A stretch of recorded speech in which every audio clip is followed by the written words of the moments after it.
kaiga buru wanye kaiga onye mama kaiga na chabola kaiga iburu woke kaiga buru wanye kaiga onye mama kaiga na chabola kaiga iburu woke kaiga buru wanye kaiga onye mama kaiga na chabola kaiga iburu woke kaiga buru wanye kaiga onye mama kaiga na chabola kaiga.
Is Joseph Onyezebe of Amisa Autonomous Community.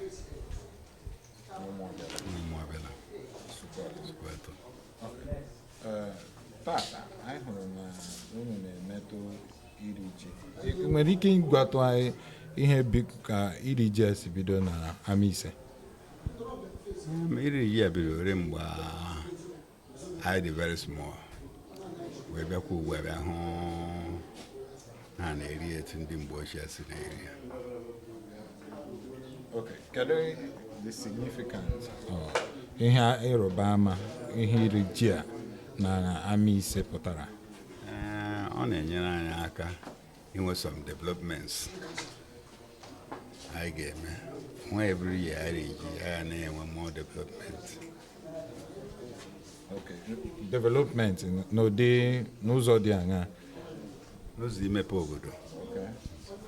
Like nke ahụ ndị ihe na-eme ndị ihe na-atụ anya in terms of development ahụ. Nke ahụ ma ihe a na-atụ anya bụ ha ga-eji rụọ ọrụ n'Umuobiala. Ha nwere ọrụ dị iche iche a chọrọ ịrụgasị. Ndị ọ na-iri ji aka a na-eji enweta ego eji na arụ ya. Ndị ọdụ ndị unu tụgoro anya abịa ọ bụ na onwe ndị la ndị ndị anyị niile nọ na mba ndị mmadụ dị iche iche ka e nyekwara akwụkwọ ka ha nye ndị mmadụ. Okay. So Now, ihe development in or within the community called ụmụnụ ndị nọgwo na mba. Ụmụnne ndị nọgwo na mba. Okay. So ha bịa atụkọta ego so ọbụ. Nye community. Mana ndị kwa abịa na-enwe n'otu project nchọrọ ime mgbe ha gote ego ahụ ndị la nke that such money will be channeled to. Ngwa ndị ga na ogwugwu ọbịa ndị journalist ga na ogwugwu ọbịa a chọrọ idevelop ogwugwu ọbịa. Ogwugwu ọbịa ọ mmiri so. Oh, cave. Cave ahụ ọ dị ka ọgba. Ndị n'ime ya ndị Igbo ochie na-aga ebe ahụ a na-anọ ebe ahụ mee nzukọ. Mgbe agha dị ndị Naịjirịa agarudu ude. So chọrọ imeghe ya Achọrọ imepe ya ka ọ bụrụ ka National Museum. Okay. Apart from that, and also any other developmental projects in the back? Well, another project bụ nke ndị nwaanyị na-emere nke ha n'onwe ha. Ndị nwaanyị na-arụgasị na skuul na-enye aka na ịrụkwa ụlọ ọgwụ ebe a ga na-elekọta ndị mmadụ anya. Ị gaa na ala Igbo dị iche iche taa, iri ji bụ omenala, one of the omenala ndị Igbo na-eme, mana gụlụ anya gaa ahụ na some communities na-akpapụ ya akpapụ asịfu ka ụmụ isi ndị la ndụmọdụ ala abịa enye otu ndị edobo. Ji bụ isi ihe oriri niile a na-eri eri, so a na-akwanyere ya ugwu dị egwu. Ọbịa bụ advice ma ọ bụ okwu abịa gwa ndị ọhụrụ adụ ya egwu iri ji were ya dịka ezigbo omenala ndị Igbo. Onye Igbo sị na ya ọ ga-ewe eri ji ase oke omume. Ndị omume ọdọ ọ gaji imekarị eri ji because ọ bụ ji bụ isi nri niile a na-eri eri. Ịhụ anya ahụ ga-erie ya, ga-ewuo ya ewu, ga-erie ya. Okay, otu ọ dị na kedu gọọmenti o nwere enyemaka ị chọrọ ka gọọmenti nyere kọmuniti ama ise dịka unu na-eri ji taa? Anyị na-arịọ ka gọọmenti kpatara anyị ọsọ enyemaka, letiri anyị aka imezisikwa ihe dị ibe anyị ka ibe anyị dị na ibe ndị ọzọ.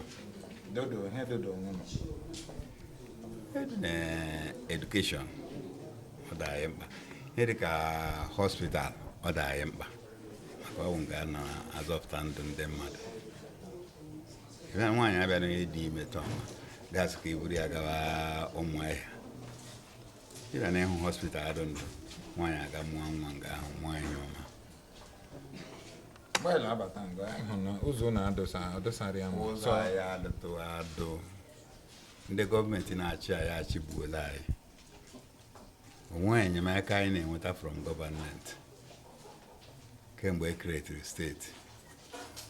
Ọdụ nga ị nwere ike ịgadu n'ibe ahịa ụzọ adụ,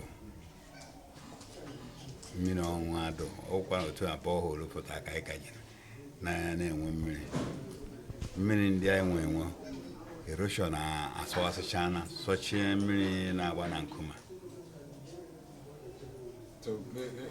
Ihe na-agwa gọọmenti bụ n'unu na-achọrọ enyemaka gọọmenti ha bịa nyere anyị aka.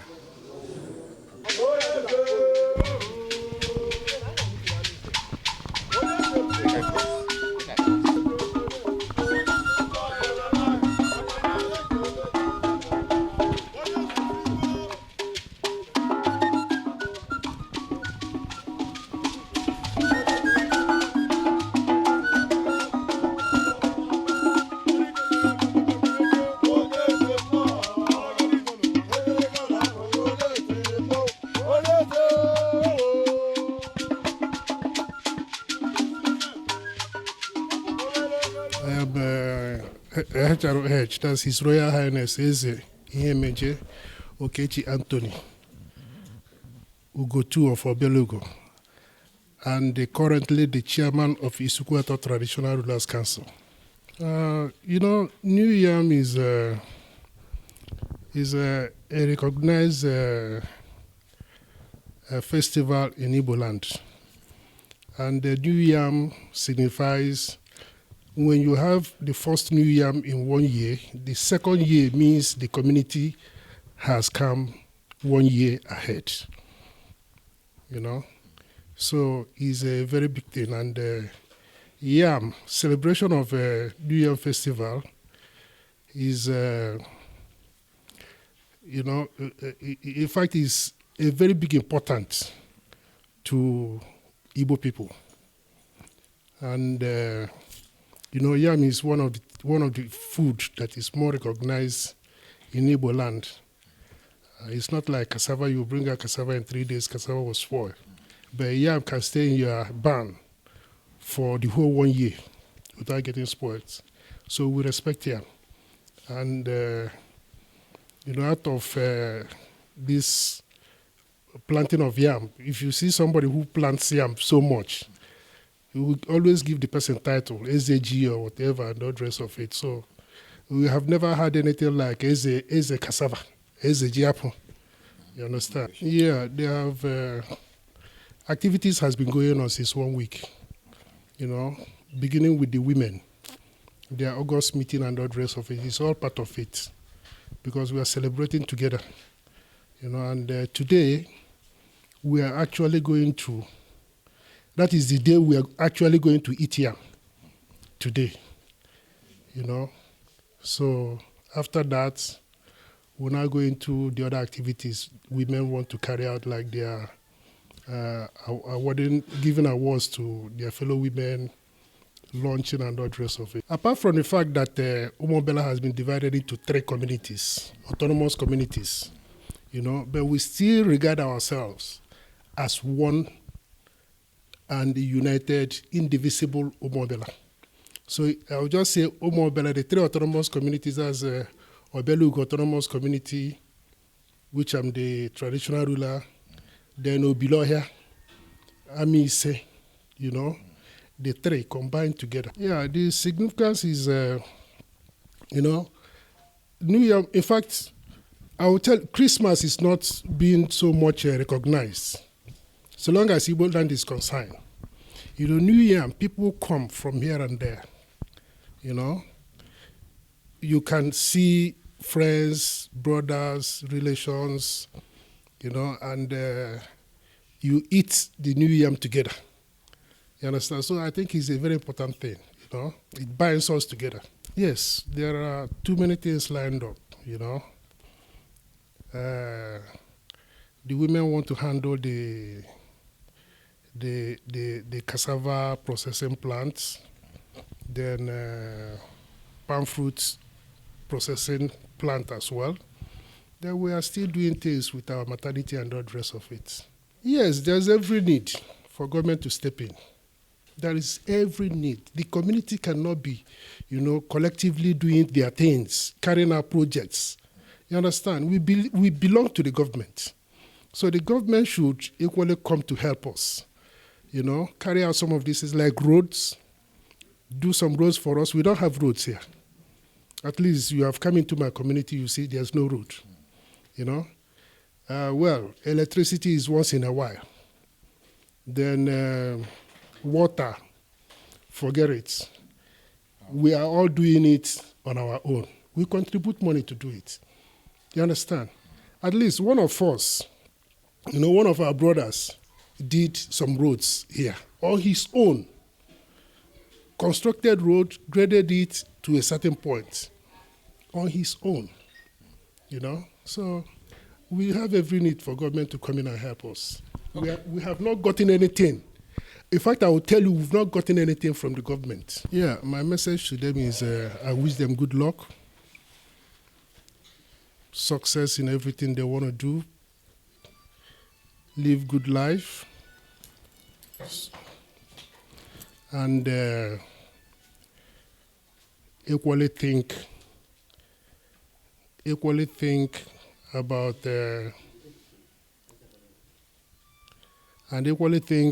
about coming home to, develop our place the more. Yes, we do. We do. It's only the maternity we have, just one maternity we have here. And that maternity is being taken care of by the people of Umuobiala. If you are waiting for community to, build a very good hospital, it will be difficult. It's only government that can do that. These are one of the necessary amenities government is supposed to provide for the people. You understand? Because even those days when we were in primary school in social sciences, they would tell us democracy is government of the people, for the people, and by the people. You understand?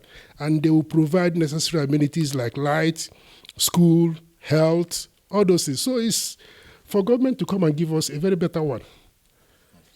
If you come to the community, you share levies. Some can pay, some cannot pay. So it's only those ones that feel maybe they are a little bit better that bring out money to do it. We are building a civic center. We are building a hall here now at Amedra here. It's community effort. You understand? That civic center where we do things now, you understand, is community effort. Government did not bring one dime, 1 naira into that project. Yes, we do. We do because when you come to Suguato, you have the 4 sons called the Ahaba people. The Imeni people. Then you have the 2nd son called Isuamao. You understand? Then you have the 3rd one called Ogudasa. So before you do anything about New Yam Festival in this quarter, Imeni will start, they will do something first, before Isuama will now come in. Then when you now come to Isuama proper, Umuobiala is the first son. After Umuobiala, Eluama comes. Okay. You understand? And it goes like that. So Umuobiala would always celebrate New Year Festival before Eluama. Okay. Yeah, maybe a week interval. You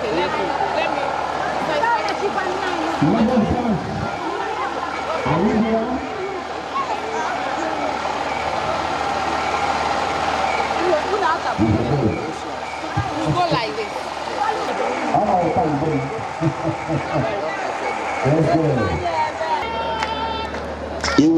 Let's go. Unu kona kabikono. Adiyezi. Ihe awo ihe buto. Igosi adema Jehova n'ebe no. Kuwai. Salute. Yeah. Chairman Nalekele Tina Bagan. Chairman Nalekele Tina Ba. How are they? Oh! How are they? Oh, now he got lucky. Chai. Ile boy. Papa Lolo. Ebe we Papa Lolo we Mama Lolo. Mama Lolo. Yes, sir, my branch in Abia. Yes, sir. Kawai. I will tell you. When I have got la.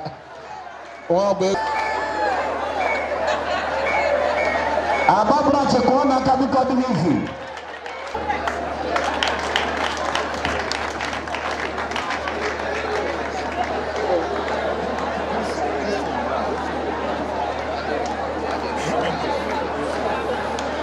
Yes, on a good tender class here.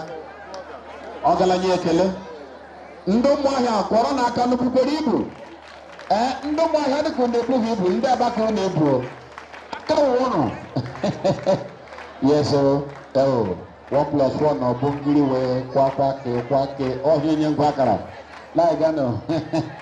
Yes, sir. Amadea. Oh.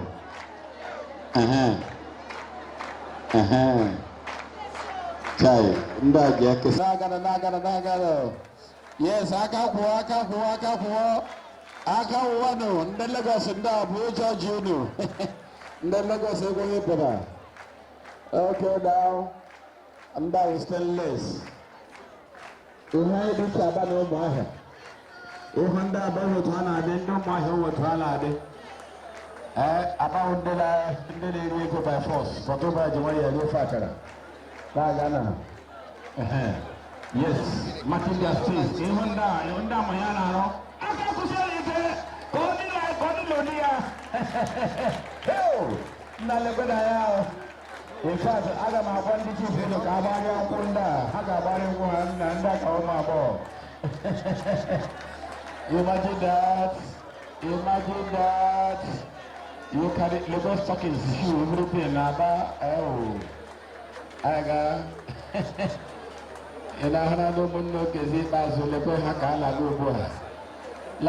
If Victor Onyebuchi Beya Ndubisi Egu, the Akane the one of Obiloha Kingdom. You are the President General of Obiloha Autonomous Community. What in today's festival we contributed both morally and financially to this very Iriji festival that we are having here today. Well, you know, that normally yam in every cropping season is like the head of all crops. So it's good that we celebrate Yam Festival. And it's equally a means of giving thanks to God, both above and below, so that in next year's farming season, our crops will yield very, very well. So we choose yam as the head of all crops, so we celebrate New Yam Festival. How do you see the performance of the crop yam in your community this year? Well, I thank God, very nice. The cultivation and everything went on very well. And the yam itself, the seeds and everything came out to be very big and normal. I thank God for that. One, let's start with yam, cassava.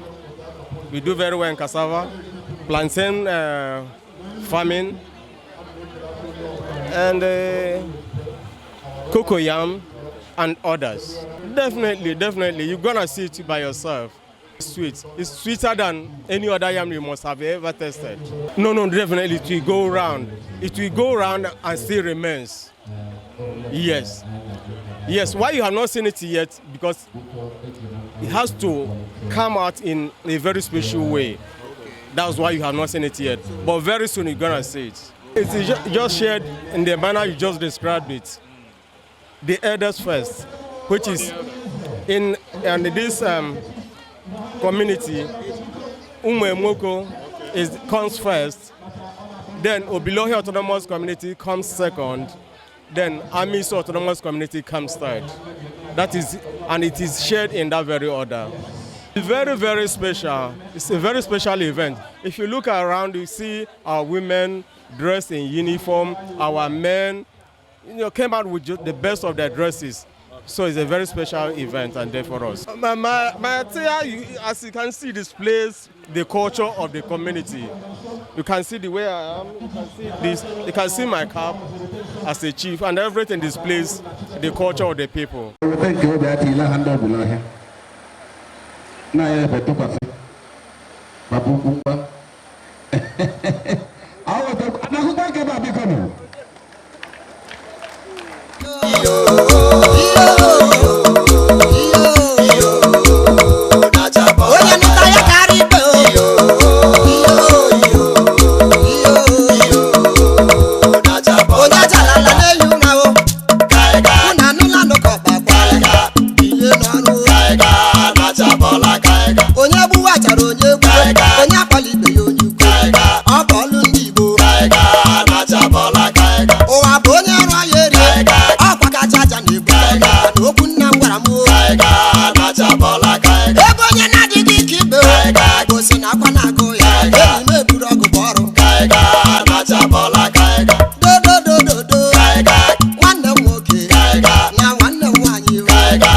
rere nwanne ya kọbọ na mma ya ọnụrụbe nwanne abalọsọ chetakwa na ihe esibi ike nwanne ya fọrọ gị ọnụrụbe nwanne abalọsọ ị na-ebudo otu nwanne fọrọ gị ọnụrụbe nwanne abalọsọ isi na ọbịa ọnụrụbe nwanne abalọsọ eji m otu akụkọ mere eme ọnụrụbe nwanne abalọsọ ụmụnne na-abụ ndị nne abalọsọ ọnụrụbe nwanne abalọsọ ndị ha mụtara nwere ndị ofu obi enwere ndị ga-awarụ ji ha ga-awarụ ji wee anyị eme anyị abụchi ama enwegbo ndị bụ ofu obi so ha ga-abịa awarụ ji unu mana anyị na ndị ebụ ndị ọrụ bekee ebụ ndị a na-akwụ ụgwọ n'ọnwa n'ọnwa so abịa m ịwakwarụ ji unu elekwara na chairman ọnwa. All right. Good afternoon. Good afternoon. Okay, let's speak to your name and your designation. I am Mrs. Anne Ukeje. I'm a retired nurse. You are the woman leader. Yes, I'm the president of the Women Union. Yes. The significance is that this is an annual event. Every year we are expected to gather like this. We started since Monday and today we are rounding up with all these fanfares. And this year we added Iriji of Umuobiala. Our project for this year is cassava processing. We want to establish a cassava processing plant in this our community because we have so much cassava in this area in Umuobiala and around Umuobiala. In fact, the whole Isquato, we produce cassava in large quantities, and that is why we want to establish a plant that will aid in processing Gari, producing Gari in large quantities, so that the farmers, when you have markets, you will produce more. Even our youths, instead of, indulging in bad habits, they will now go into farming since they have a ready market. Well, the women are just the initiators. We hope that the government will aid us, because we cannot do it all alone. We need a processing plant so as to be able to make use of large production of cassava in this area. We notice that, that our women, they don't have markets for their cassava. At times they will come to the market and go home with the cassava. They come to the market to sell their cassava roots and they use the money to buy other things. But because at times it may be too much. The processing by manual processing is very hard. And because of that, people may not buy all. But if you go into this type of processing we are talking about, they'll be able to produce more. And once they produce, they will go to the plant and sell. There'll be no going back. My name is Chinedu Emmanuel Nene, bona fide son of the soil of Umuobiala. Yes, because this is a lovely place. This is our own Ghana city, and we are very proud to be Umuobiala people. They are known for peace, love, and we enjoy ourselves as well. We play hard, and we work very hard. So, and that's what we are known for. This is about cultural heritage. We're doing a New Yam Festival, which is a very good occasion in the entire Igbo race. So this is when you thank God for harvest. This is harvest period. God has blessed you. The land is fertile, and we're able to harvest food. Not necessarily yam, but yam has been specifically taken as the key thing we use to say thank you, God, for a season like this, and it's been fruitful. So we thank God for this. So for Umuobiala, it's a very significant event, and we celebrate it not just for the fun of having the yam, we also use the opportunity to raise funds for community development.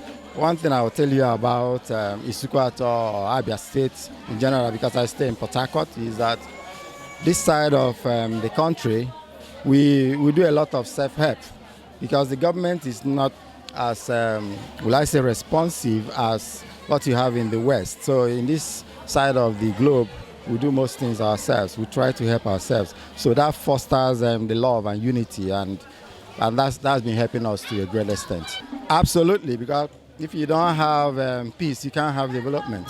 So the peace and love we're enjoying in these communities is what is. We're happy with that. We thank God for that. Yeah, one of the projects enumerated, we have this particular one. If I start with this is the Civic Center. So it's one of the best in Southeast. The only place you get something close is in Port Harcourt. Port Harcourt, in Lagos rather, because in Port Harcourt they have a city center as well. But here, this Civic Center was built over 30 years ago, and the structure is well planned. We have the courtyard. There is still provision for other development. Even we have the educational areas. We have the library, e-library we're trying to build up, and all this stuff. And there's also behind it room for other recreation like swimming pools and the lawn tennis and so on, yet to be developed. That's one. The other one is we have the community health center, which was also built by the community. So, and most times we also do the road projects. So there are so many attractions here, and most of them are actually done through communal help and efforts. Well, I'm very excited that my community is keeping the Igbo culture and Igbo spirit alive.